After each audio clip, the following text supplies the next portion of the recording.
on peut présenter ce produit comme une oreillette Bluetooth, mais c'est bien plus que ça. Ouais. C'est un véritable assistant vocal intelligent. Wow. Ça veut dire quoi? Ça veut dire que concrètement, cette petite oreillette, dès que vous allez la mettre, elle va détecter qu'il faut qu'elle se mette en route et elle va s'adresser à vous. Potentiellement, elle va pouvoir vous saluer. Elle va s'adresser à moi. Exactement. Tu vas avoir une oreillette qui dit bonjour. Elle va vous dire C'est un bonjour. assistant vocal en fait. C'est un assistant vocal intelligent. Oui, mais alors on a déjà ça dans les smartphones. Dans les smartphones, Google oui. Now dans Android, on a Siri, etc. C'est vrai, mais vous êtes Mais là, obligé de prendre elle le est pas smartphone en main. Elle n'a pas besoin d'être connectée au smartphone pour faire Alors, il y ça. a une application qui s'installera sur le smartphone, Ah oui.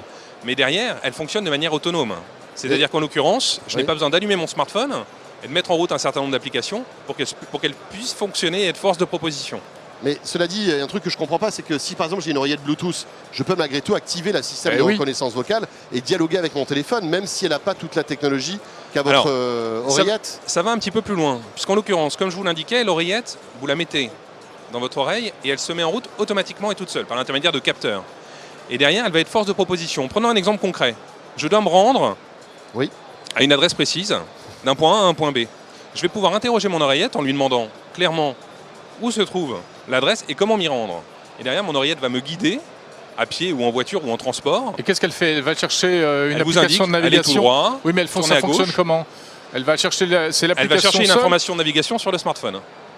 D'accord. Voilà.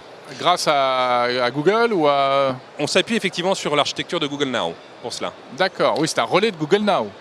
Un relais, oui et non, puisqu'en l'occurrence, indépendamment de ça, vous allez pouvoir aussi interagir avec un certain nombre d'applications, type WhatsApp, la rédaction des messages, vous allez pouvoir réceptionner vos messages, et puis il y a également des capteurs et des sensors type accéléromètre ou gyroscope qui laissent présager de choses intéressantes dans l'utilisation de cette oreillette. D'accord.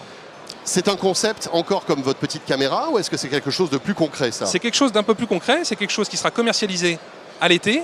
Aujourd'hui, on n'a pas encore d'informations sur le positionnement visé.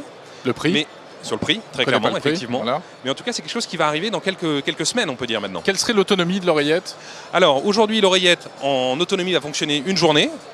Tout dépend de l'utilisation ensuite que vous allez en faire. L'avantage, c'est que vous avez un petit étui qui est livré d'office avec cette oreillette et qui va permettre, si besoin en était, de la recharger au bout d'un certain temps. C'est-à-dire qu'il y a une batterie dedans?